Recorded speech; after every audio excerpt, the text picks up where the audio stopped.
Ladies and gentlemen, the formula for success, there it is. All got it? Brilliant. Thank you very much. I've been Phil Jones of Brother. Have a great conference. No, let's have a quick look at that. Ladies and gentlemen, if you want to know the formula for success, S equals V times W times E. Go implement that in your life and you will be successful. It's as simple as that. But what does it mean? What does this formula mean? Well, let me show you.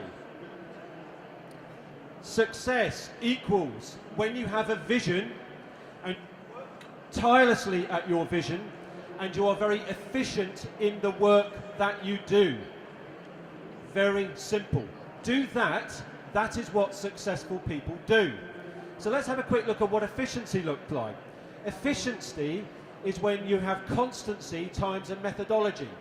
So what I want to talk to you about today is your methodology and I want to encourage you to have a constancy in everything that you do.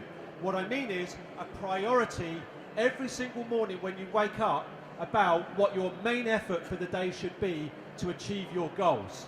All right? Now, let's talk about vision for a moment. Who knows where they're going? Who knows who they are? Who knows what they stand for? Does everyone love their work? Not everyone.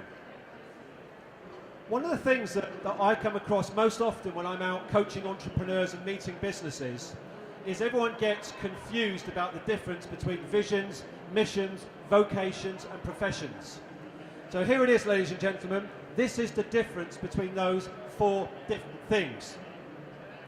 And when you combine those four different things, ladies and gentlemen, you get purpose. And when we live life on purpose, we don't, by definition, live life by accident, do we? Because we're living life on purpose. So when we get our purpose straight and we actually become very focused about how we deliver against that purpose, great things begin to happen.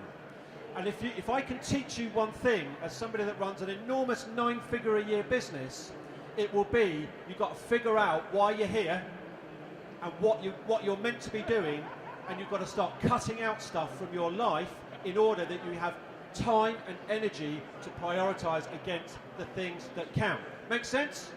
Right, that's number one. Let's have a look at number two. You've got to choose really carefully who you spend your time with, ladies and gentlemen. And I mean that. There are people in your life right now that are taking energy away from you. And remember, heard that famous saying, you become like the 5 people you spend most time with. And you do. Who are those 5 people in your life? Who are they? Are they people that serve you, lift you higher, always have got an encouraging word for you? Or are they people who are addicted to drama, and every time that you speak to them, you get dragged down in yet another mini crisis? So I'd like to share with you a little acronym. And coming from the tech industry, we love acronyms, right? So here's an acronym for today. Who is your fan base? Fans. And I want to define for you what I believe fans are. Fans are these: friends, associations, network, and suckers.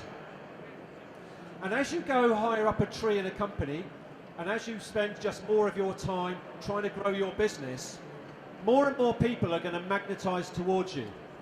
And what you've got to figure out is who really matters. Because I have met so many people who go to so many events and spend so much wasted time with so many people that claim to do things for them but never do, that end up putting money in all the time but never taking money out. I.e., you're doing something for me which lifts me higher. Now this is what successful people do, ladies and gentlemen. They differentiate. Friends are true friends, and we heard most amazing conversation just a moment ago. I could have probably listened to for about another 45 minutes with the life lessons he was giving. But my point is, who are your real friends? Who is in your network? Network are just people you know in business. They're not friends. They're people that professionally that you know. Associations are the people in the middle between friends and network. They're people that are more familiar to you, but they're not your network. Network is, oh, hello, how are you? Oh, I'm fine, how are you? How's business? It's fine. How's business with you? It's really good. See you soon. That's network. Associations is where you've met somebody a good few times and they've got to know you, and actually something's warming up and incubating to be a really, really good relationship over time. Best line ever from Warren Buffett. You ever heard this one? You can't make a baby in a month by making 9 women pregnant. Equally, you cannot develop a business relationship on your first meeting. And this is effectively where your network moves along the travelator to become an association, and then maybe one day they might become friends.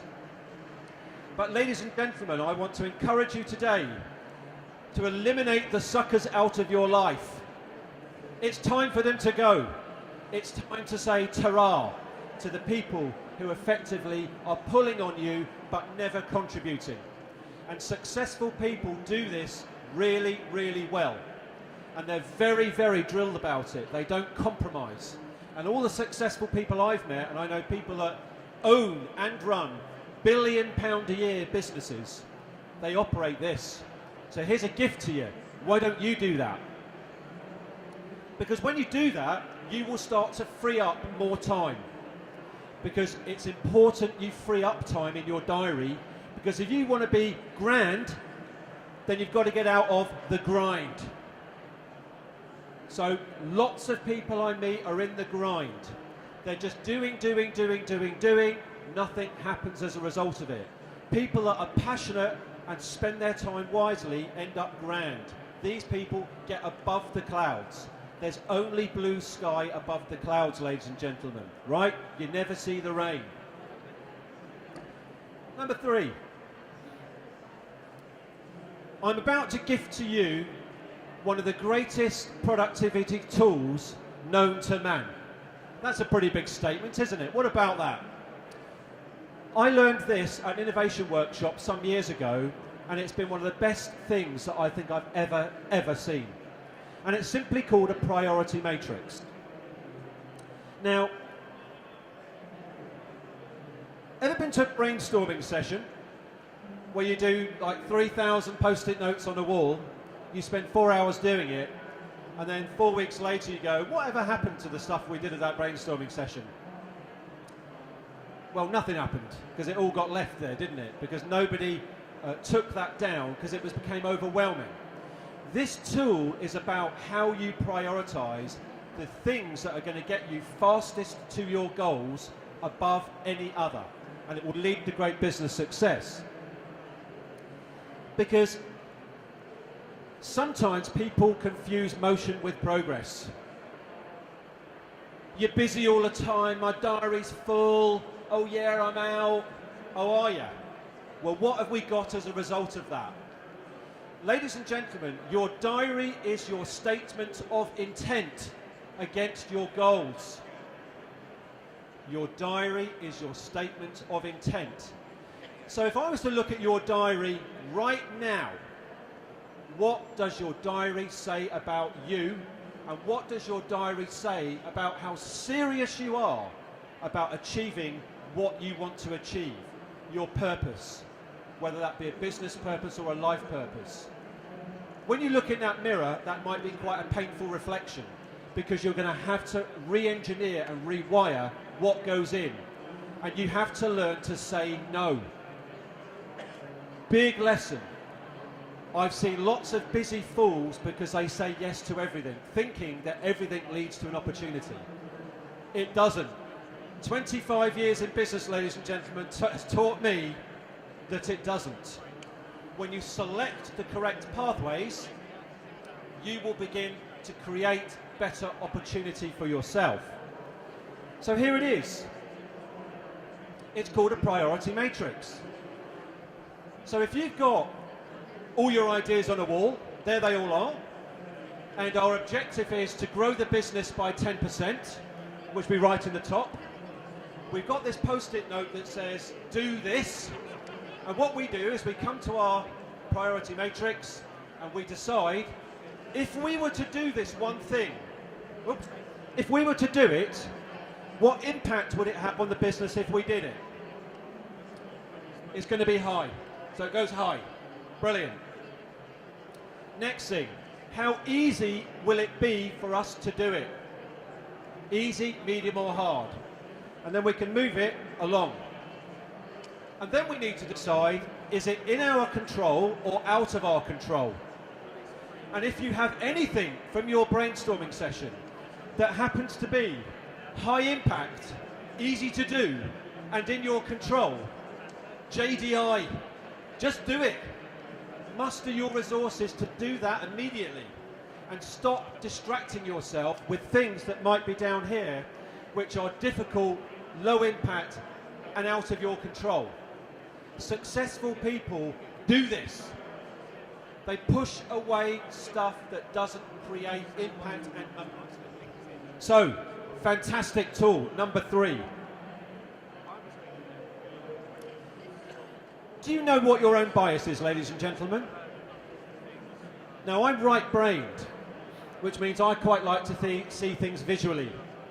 I like pictures, I like concepts and frameworks. But other people, if you are pitching, if you're trying to get a team to function better, if you're trying to create a better company culture, you need to understand your bias for the way that you run things. And you have to understand your shadow. And every successful leader that I've met knows their shadow. So when I walk into a room, what is it that about me that may be the blocker in a communication of getting something done? So when you know your bias, you can flip 180 degrees and do the opposite. So let's say you were looking at a pitching round and you're trying to get investment for your business, or you're trying to get somebody to do something. If you just steam in with your personal bias and their bias is not your bias, guess what happens? Things don't really happen because they don't get you. So what you've got to do is flip. And what I'd like to quickly share with you is a guaranteed 4-step process which will ensure that if you answer these questions every time you want to get something done, you will guarantee to win anybody over, regardless of how they think or regardless of what their personal bias is for the way they want to process information. Here we go. I call this Zorro, because it's a Z-shaped. Balanced decision making. Sorry, this screen's not so great up here today, so I will push this Prezi link out if anybody wants it. So first thing we've got to do, we've got to look at the facts of the situation. So if you're going to see an investor and he's very fact-based, you've got to box off all the facts. So you ask yourself, what's been done, what are the facts, spreadsheets, what am I doing, what is actually happening right now? No fiction, just facts. Step 2, possibilities. This is for the big picture thinkers. This is where the post-it notes come out. And we like to think, well, what are the possibilities? What other ways can we do? This is about innovation and creativity. So you suddenly light up a new section of the room that are less fact-based. They're less about the logic and more about the future and where we could go with it. Then you begin to unlock the natural cynic. The person that always sits in the room that says, oh, that can't be done. That's not going to happen. We've tried that before. So what we do is we switch to a mode and we actually ask, let's all now work through the pros and the cons of this situation.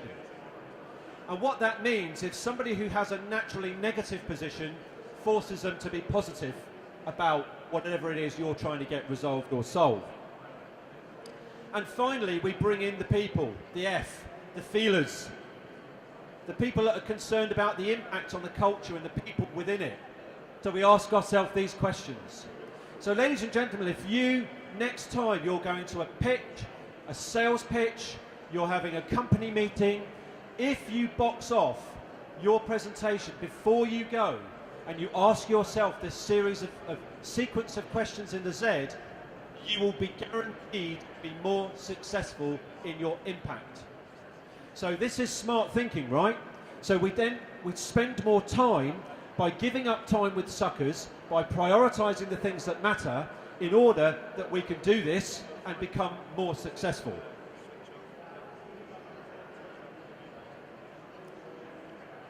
Finally, I want to talk to you about not your work-life balance, or your work-life blend, as they now call it.